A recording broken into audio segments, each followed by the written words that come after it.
morning, mabuhay, and welcome to our 23rd International Agribusiness Exhibition and Seminars, 17th International Food Processing, Packaging, and Products Exhibition, and 12th National Fisheries Exhibition and Seminars with a focus on Negros Island, a model of agribusiness resiliency.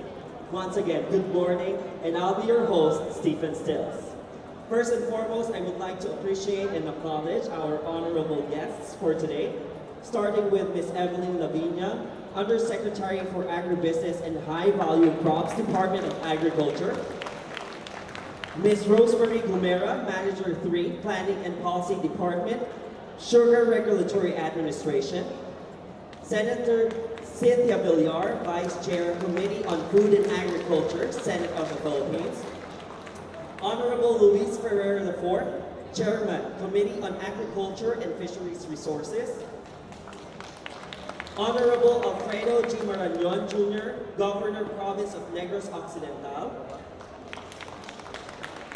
Honorable Roel Degamo, Governor, Province of Negros Oriental. Honorable Ermilando Mandanas, Governor, Province of Batangas. Mayor Alfredo Marañon III, City Mayor, City of Sagay. Mr. Leandro H. Gazmin, Assistant Secretary, Agribusiness. Dr. Nicomedes Eleazar, Executive Director of BAR. Also, I would like to appreciate and acknowledge His Excellency Mario Dirks, Ambassador to the Embassy of the Kingdom of the Netherlands.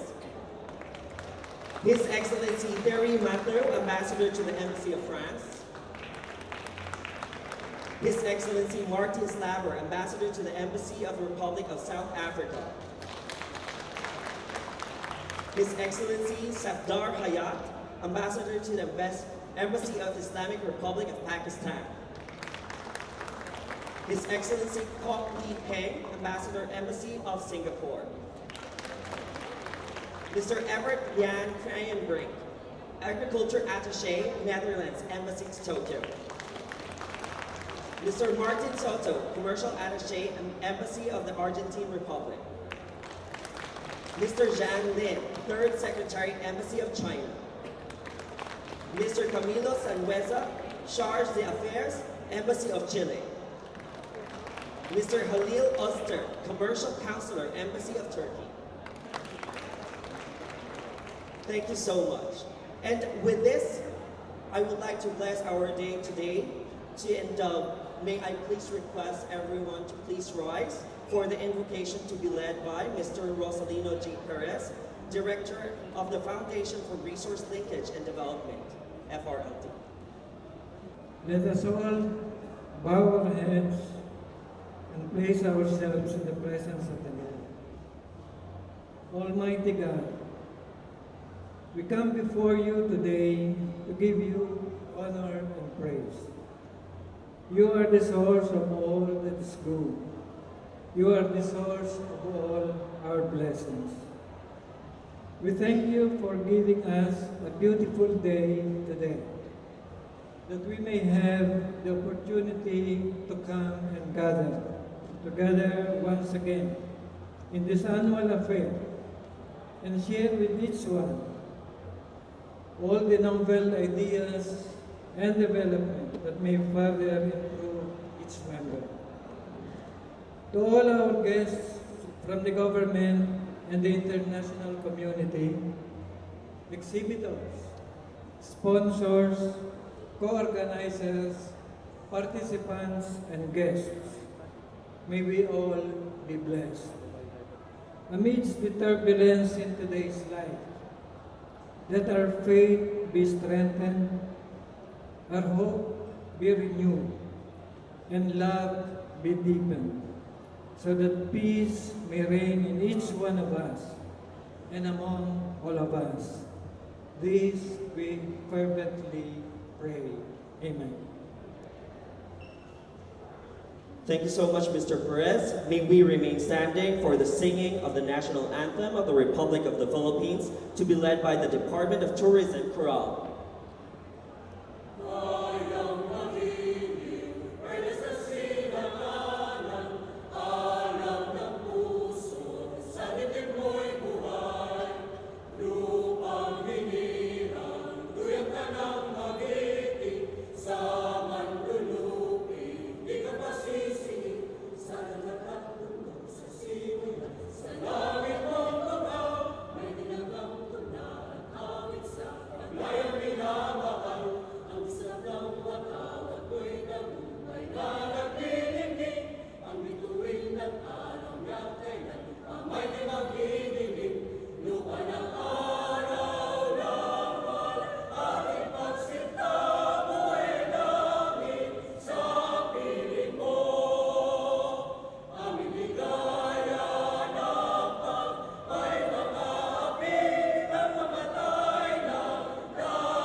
Thank you so much. We may now be seated. And to officially open our event today, our 23rd International Agribusiness Exhibition and Seminars, 17th International Food Processing, Packaging and Products Exhibition, and 12th National Fisheries Exhibition and Seminars, let us all welcome Mr. Miguel Unson III, Director of FRLD. Let's give him a round of applause. Good morning, everyone. To the Honorable Senator Cynthia Villar, Governor Alfredo Marañon, Representative Leo Rafael Cueva, and Luis Ferrer IV, Agriculture Undersecretary Evelyn Lapina, Rosemary Bubera from the Sugar Regulatory Administration, Ambassadors Marion Dirks of the Netherlands, Thierry Matteau of France, Xiao Jinhua of South Korea, Kok Lee Peng of Singapore, Safdar Hayat of Pakistan, and Martin Schleiber of South Africa, Eduardo Longona of the Bureau of Agriculture, Bureau of Fisheries and Aquatic Resources, Dr. Nicomedes Eleazar of the Bureau of Agricultural Research, my co-directors at the Foundation of Research Linkage and Development, our co-organizers, members of the Diplomatic Corps, industry stakeholders, farmers, fisherfolk, and especially our attendees, welcome to the 23rd edition of AgriLink, FoodLink, and AquaLink. Over the next 3 days, we encourage you to check out everything at the exhibits, the new technologies, plant and animal displays, demonstrations and interactive activities, and to attend the seminars to be conducted by our partner stakeholders and the Department of Agriculture. On behalf of the Foundation, I want to personally extend our gratitude to our co-organizers and the staff of FRLD who work tirelessly behind the scene. I commend their dedication in organizing and conducting this event, one that truly embodies our agricultural sector and provides both government and the private sector a platform from which we can join in and work hand in hand towards a thriving Philippine agribusiness. In 2014, we started to feature the highlights and the high points of various regions and their most successful agricultural sectors. We started with the Mindanao region, specifically Soc Sargent and their prospering tuna industry, which had been propelled by agribusiness clustering.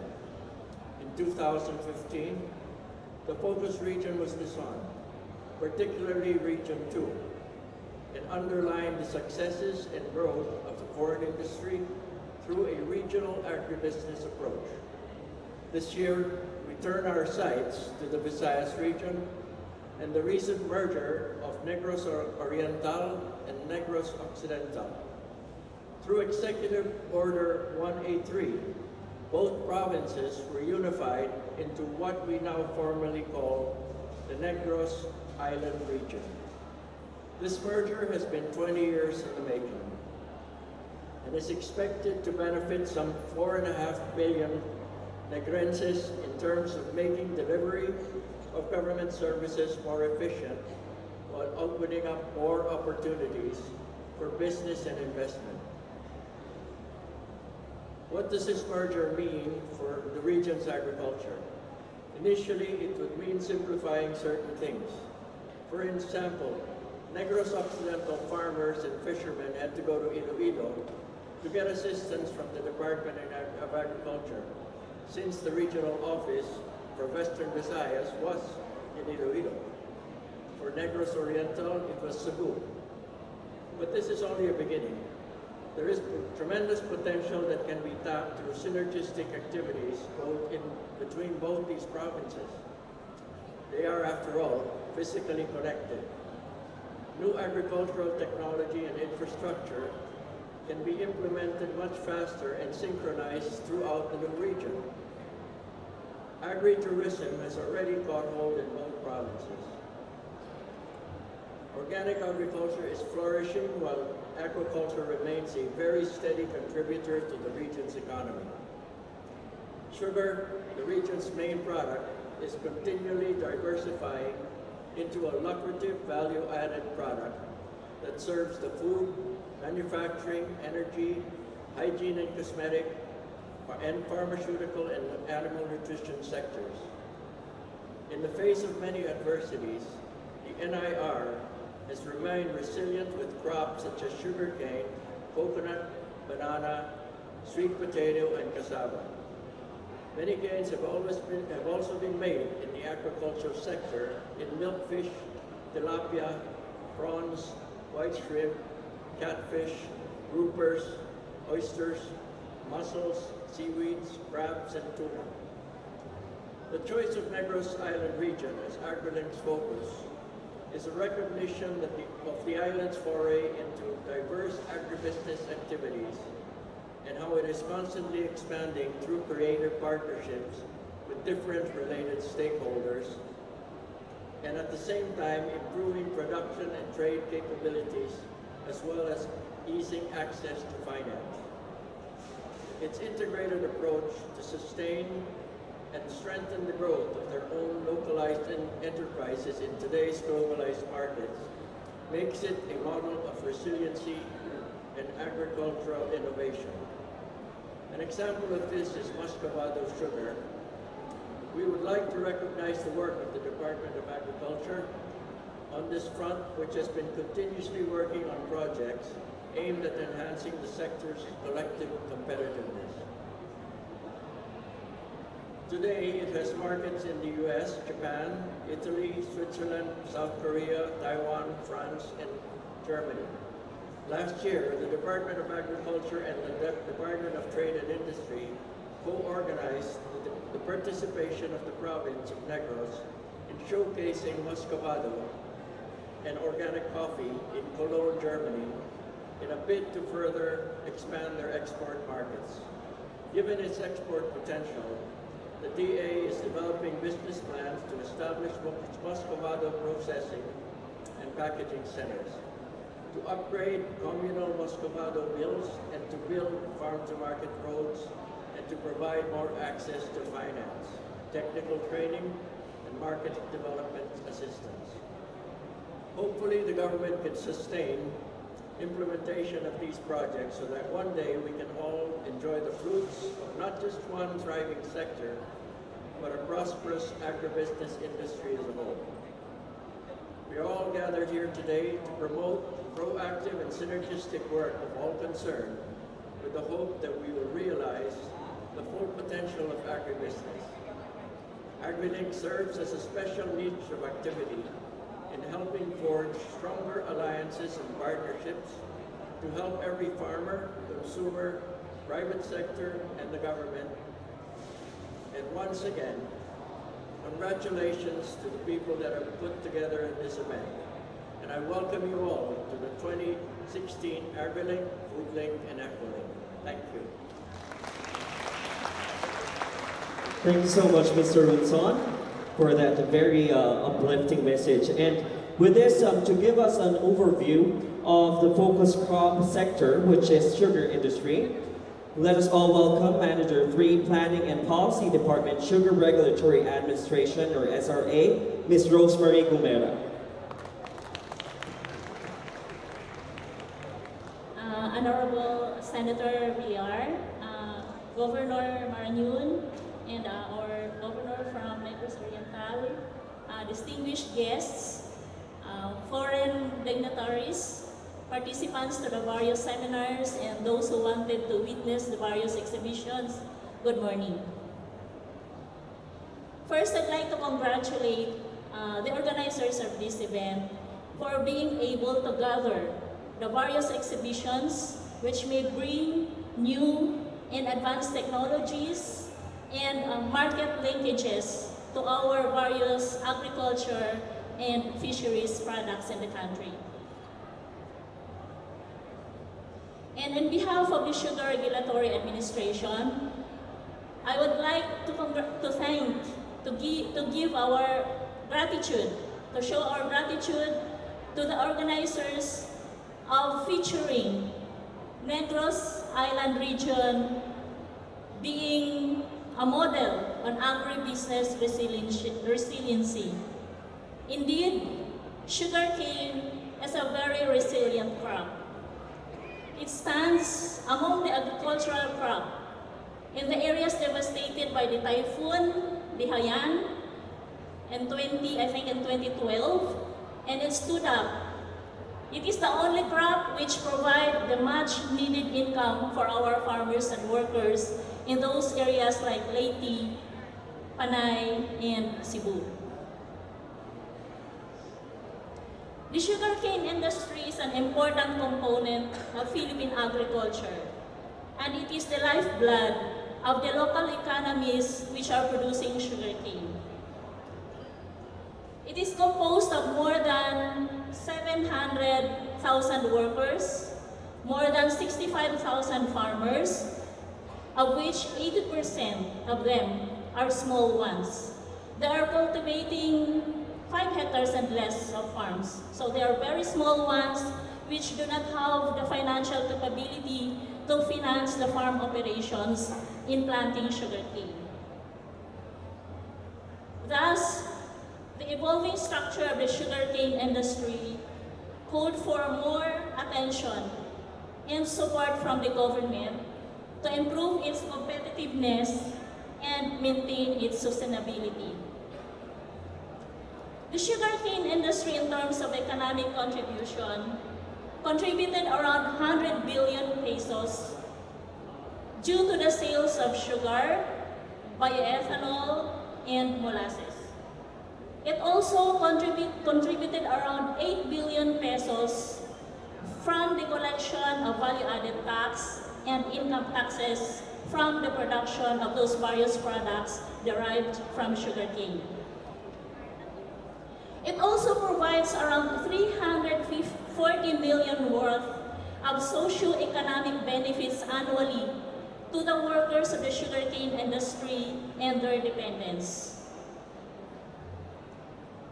It also generates, during the past 5 years, around 16 billion pesos of investments due to new investments in bioethanol and power generation. So the major commodities then that the country has produced out of sugarcane are sugar, which provides energy for the human being, bioethanol fuel, which provides energy to the transport sector, biopower from bagasse and from biogas generated by the bioethanol distilleries, which we sell to the grid in the form of electricity. On the industry structure, we have around 413,000 hectares of sugarcane plantations in the country, of which 55% of these plantations are located in Negros Island region.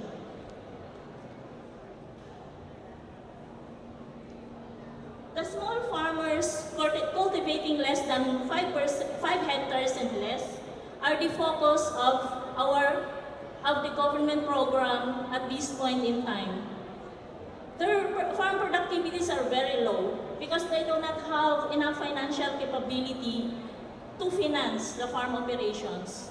So that is why we implemented this Black Farm program, meaning we consolidate the small farms to provide them logistical support, assist them in getting financial support from government financing institutions and government banks, and assist them in marketing their sugarcane.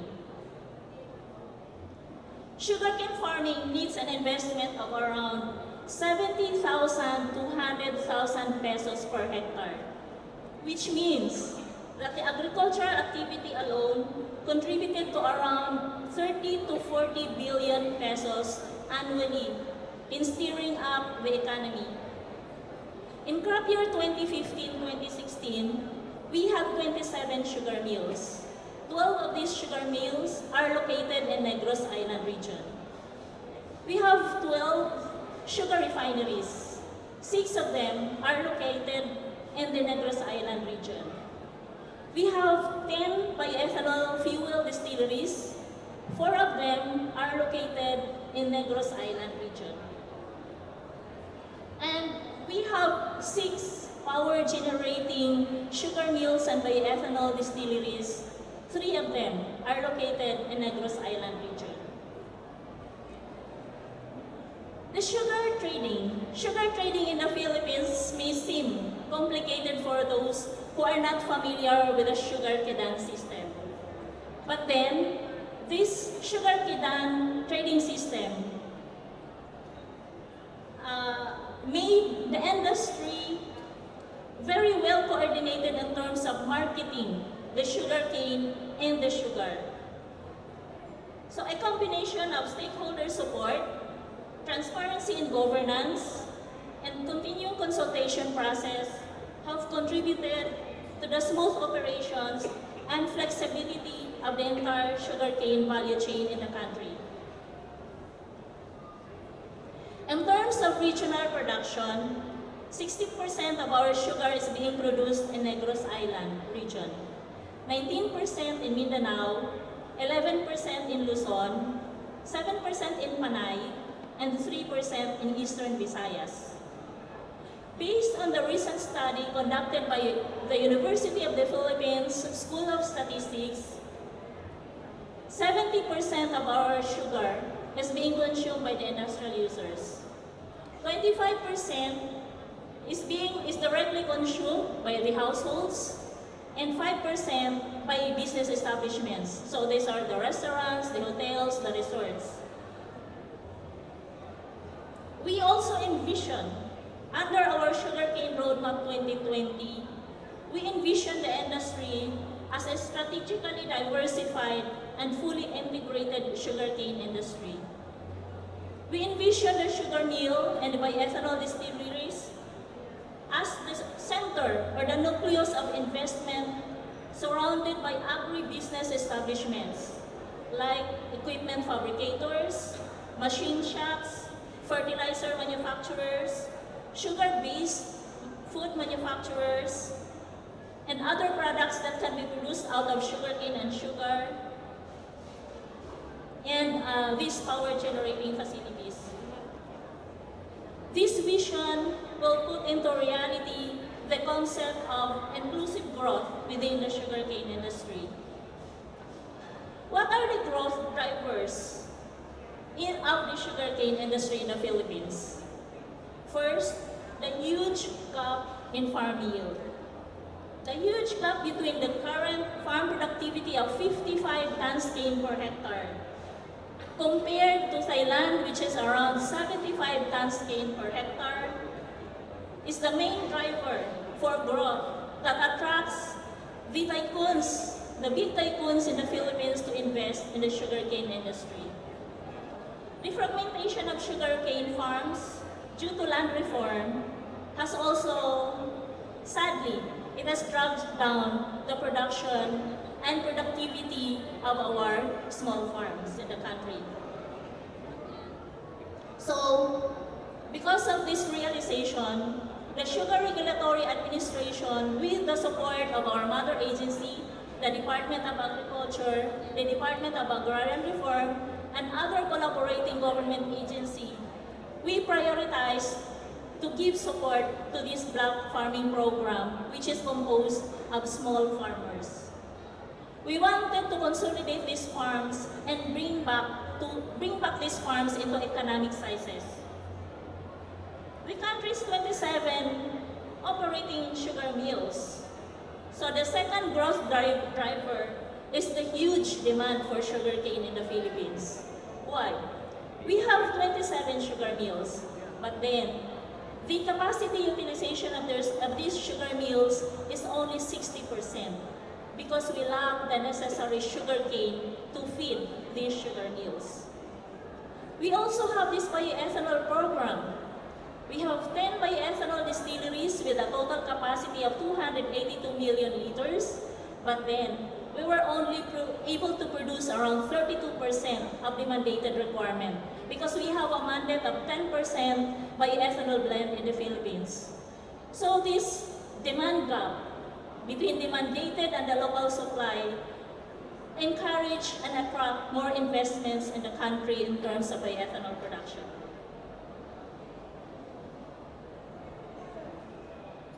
What are the enabling laws that assist us in pursuing with our programs for the sugarcane industry? First, the passage of the biofuels law, which has assured the investors with a mandated market for bioethanol, a benchmark price for bioethanol in the country, and the renewable energy law, which has provided more incentives in terms of feed-in tariff, and the Sugarcane Industry Development Act, which was passed in 2015, which provided mandated programs and mandated appropriations for the sugarcane industry. So maybe these are all that I could give as an overview for the sugarcane industry. And I am so delighted to be being able to share with you the situation of the sugarcane industry and our initiatives and efforts in driving towards its resiliency, competitiveness, and sustainability. Thank you very much. Thank you so much, Ms. Gomera, for that promising direction of our sugar industry and its byproducts, especially in the Negros regions. And with this, I would like to call on stage Ms. Dulce Gozon to introduce our keynote speaker. Ms. Dulce Gozon is our chairperson for FRLD. Let's give it.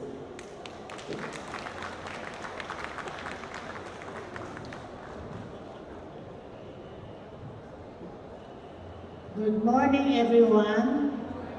Good morning. Kala ko natutulog na kayo dyan.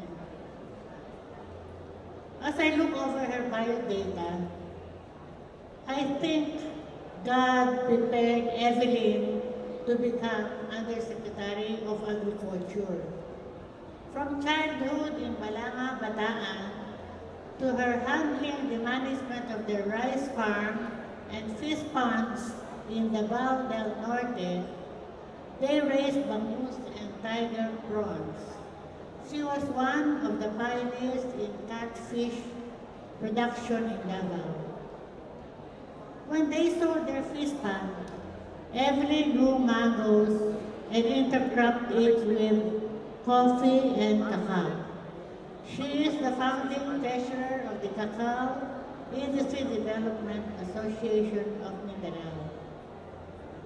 She also ventured into orchids and ornamental plants and served as president of the Floriculture Industry of Davao Incorporated and later pursued a career in landscaping. She also served as vice president for agribusiness of the Davao City Chamber of Commerce and Industry, where she developed an extensive network among those involved in high-value crops like banana, pineapple, vegetables, livestock, poultry, coconut, oil, palm, and herbal plants, and modern modalities like aquaculture, organic farming, and hydroponics. She also worked closely with the Department of Agriculture, the Department of Science and Technology, the Department of Trade and Industry, and TESDA in her advocacy to develop agribusiness. Also a member of the Davao Food Processors Association, Evelyn studied product development, packaging, and marketing, and has performed benchmarking studies in Japan, China, Hong Kong, and Thailand. And I can go on and on. She is also past president of Soroptimist International of Davao, an international organization. It is my honor and pleasure, therefore, to introduce to you a fellow Soroptimist, the good-looking, petite, Undersecretary of Agriculture, Evelyn J. Lavinia. Please stand up to welcome her. She will be reading the speech of President Duterte.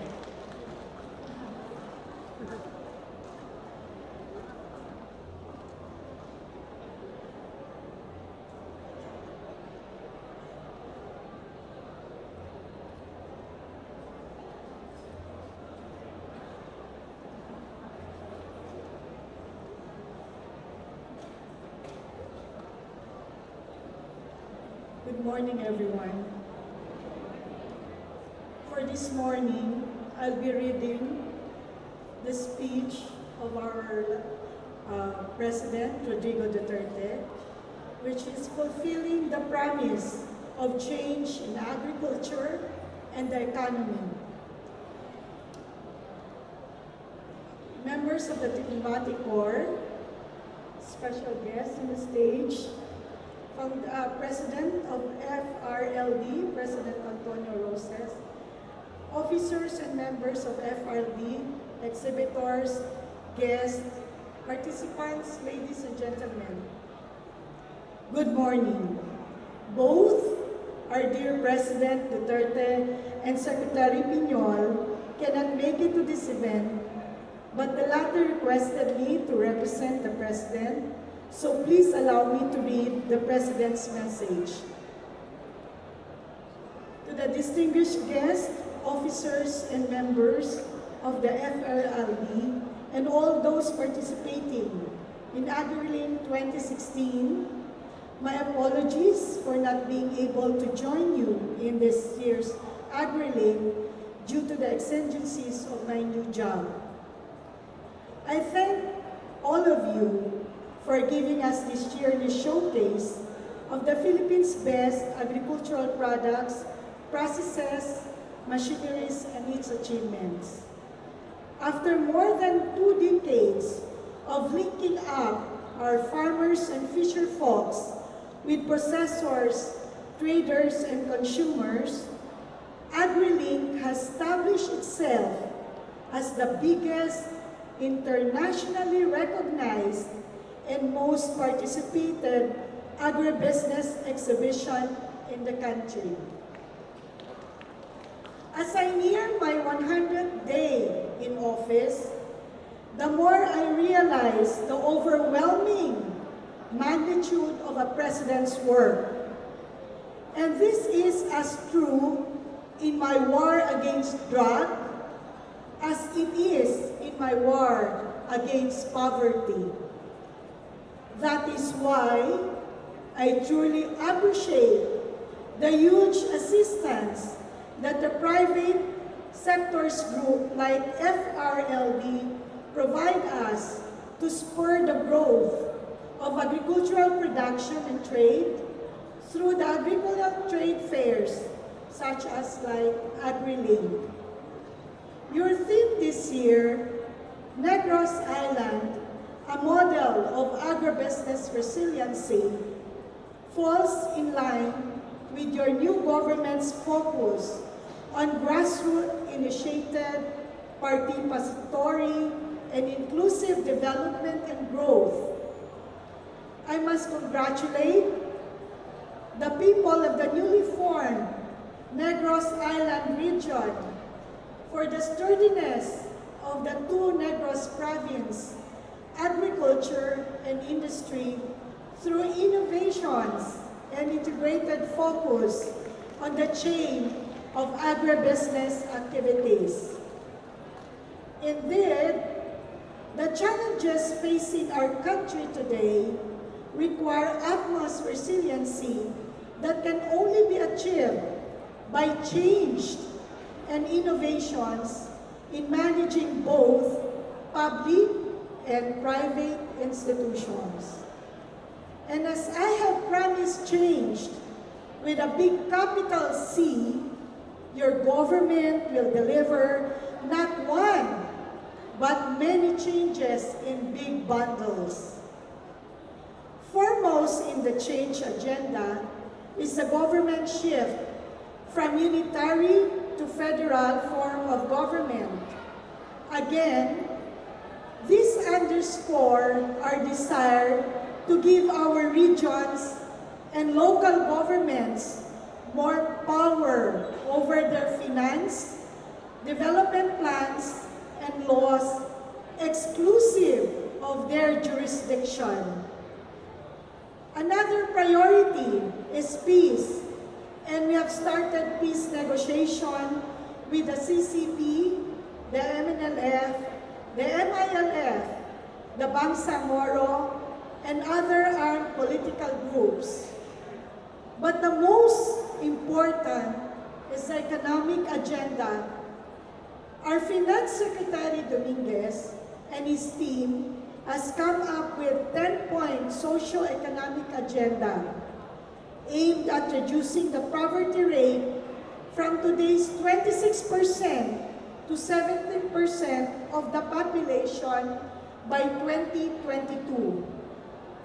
To realize this vision, we have sustained our GDP growth rate of at least 7% every year for the next 20 years, shift the source of economic expansion from consumption to investment, and focus our spending on infrastructure, research and development, health, education, lifelong training for our labor force, and social protection for the poorest of the poor. Funding all this investment would require trillions of pesos in additional budget, and this would be sourced from the implementation of a fairer, simpler, and more efficient tax system with low rates and a broad base that aims to promote investments, create jobs, and reduce poverty. As one of the main pillars of our economy, the agriculture sector would play a key role in realizing our economic goals.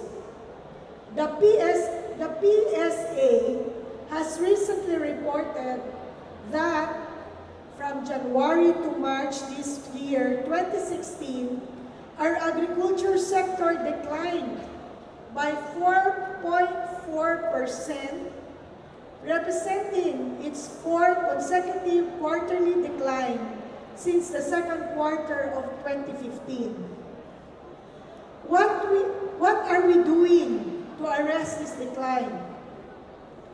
It's simple lang ang instruction ko kay Secretary Piñol. The country's agriculture and fisheries program must go back to the basics, which are to produce food and address poverty. Thus, our agricultural efforts today are focused on the production and trade of two commodity groups: staple food commodities to ensure food sufficiency and security, high-value crops to generate jobs and foreign earnings.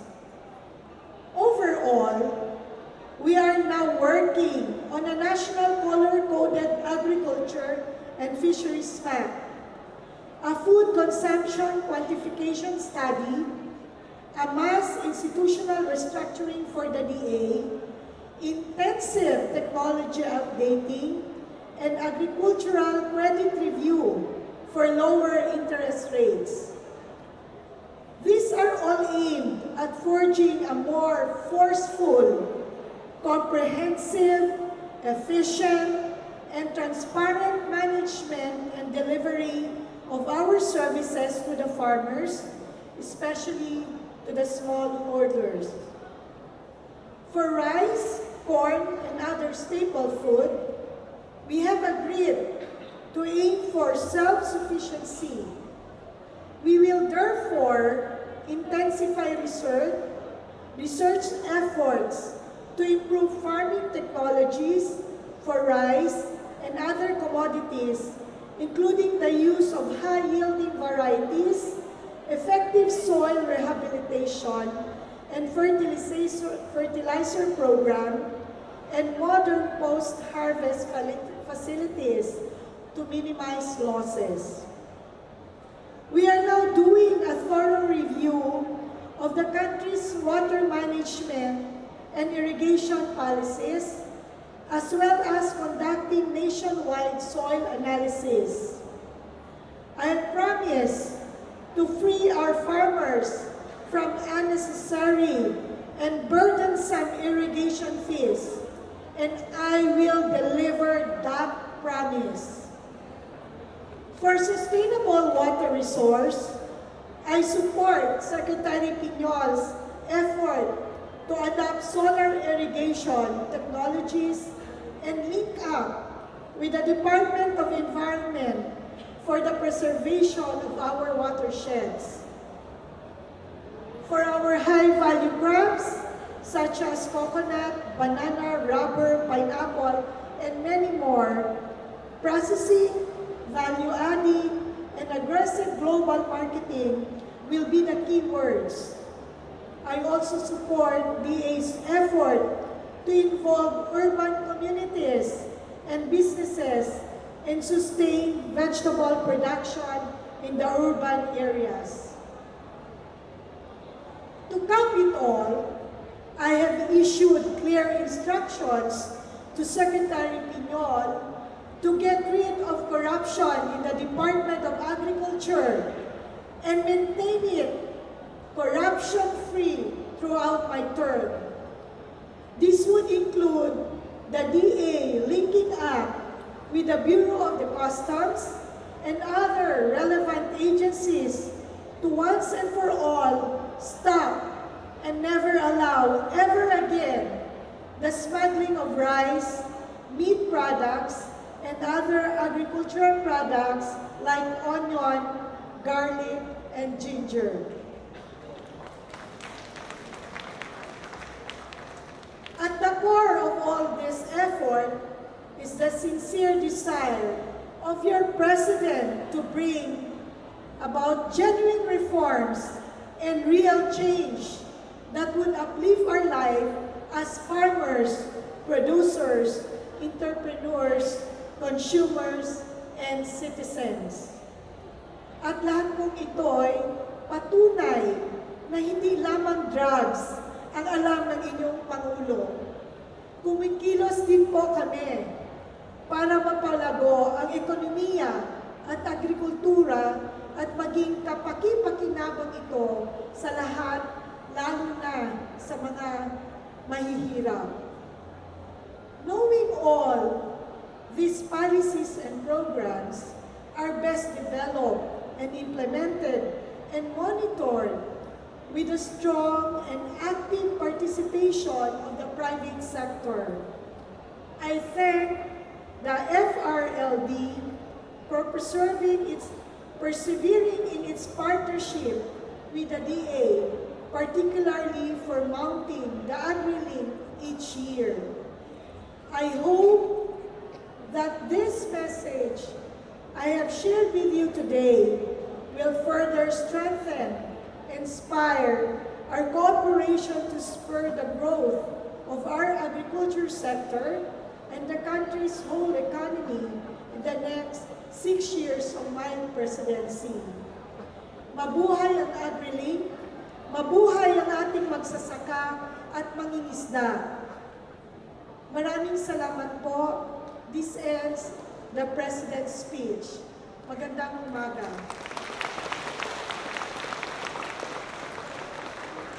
Thank you so much, Ms. Lavinia, to that very optimistic and strategic message from our President. And with this, we have come to the point of our AgriLink, FoodLink, and AgriLink awarding of our 15-year awardees for the loyalty awardees. And with this, may I please request for the assistance of Senator Villar to award our first 15-year awardee. That will be from East West Seed Company, care of Ms. Mary Ann Sayop, President.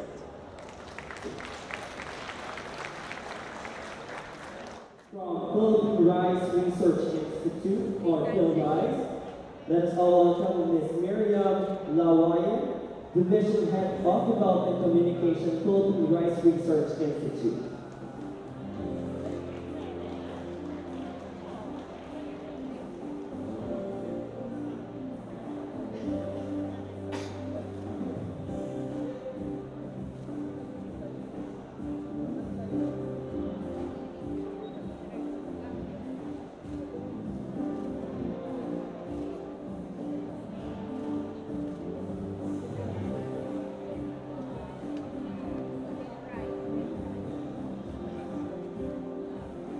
so much. Now from Inca Plastics Philippines Incorporated, and it's all welcome Mr. Ralph Cabrera, President.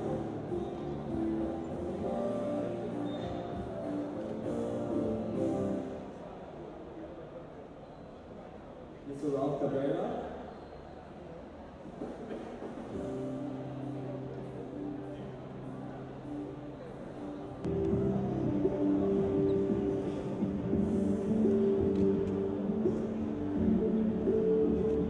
Meron yung certificate yun. Wala. Hindi na. Diba, atras pa?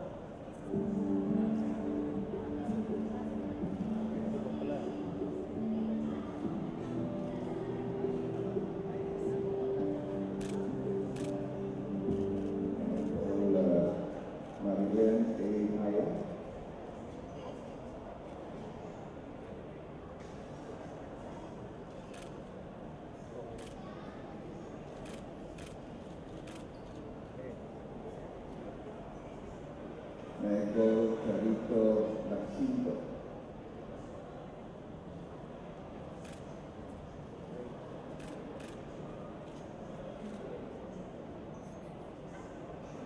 Nego Domingo Orras.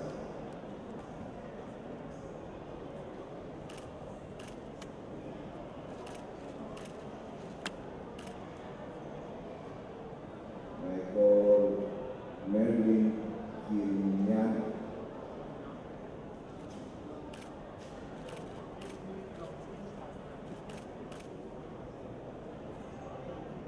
Nicole Elisa Sairena.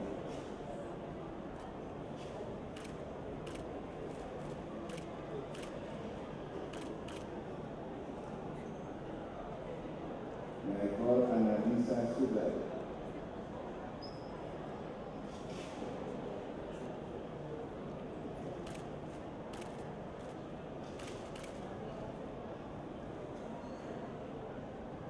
Nicole Anselma Calagi.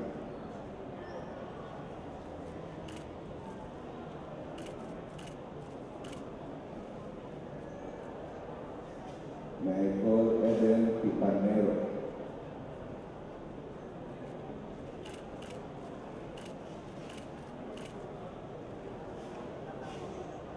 Nicole Edna Bertrand.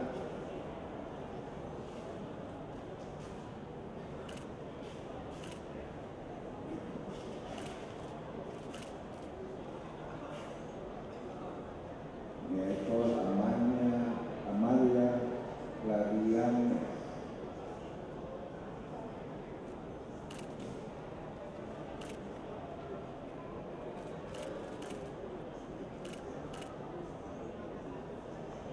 Nicole Luz Balbín.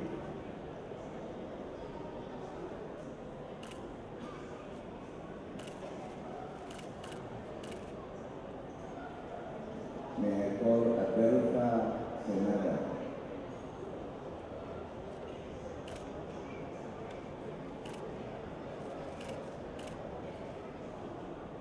I think that's all. Thank you. Congratulations to all of you.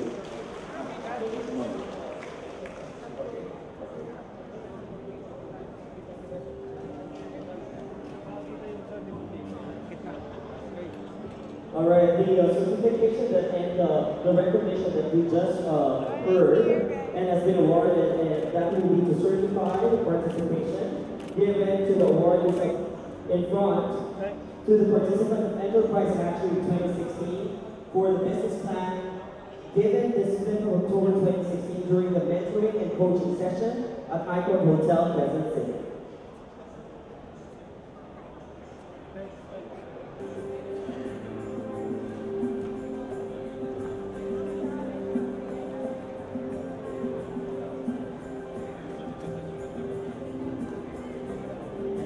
Executive Director, BAR, FRLT Board of Directors, co-organizers, Ms. Rosalina Tan of Opta, Mr. Bobby Amores, Phil Futex, Mr. Paul Rubia, AAMI, and other foreign delegates.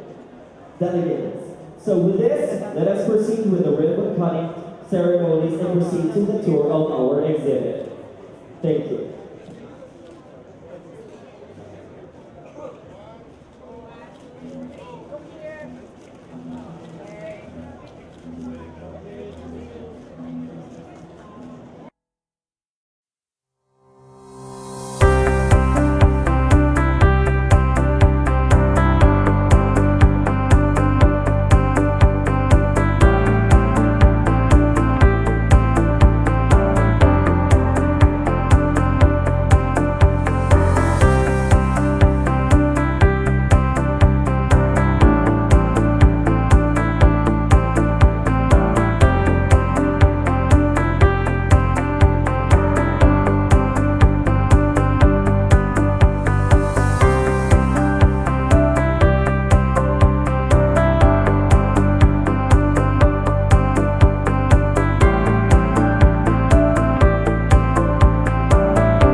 ba? Kasi syempre, di ba, ang oil is an additional cholesterol. And nililesen nga natin yung cholesterol sa body natin. So yun yung twist niya.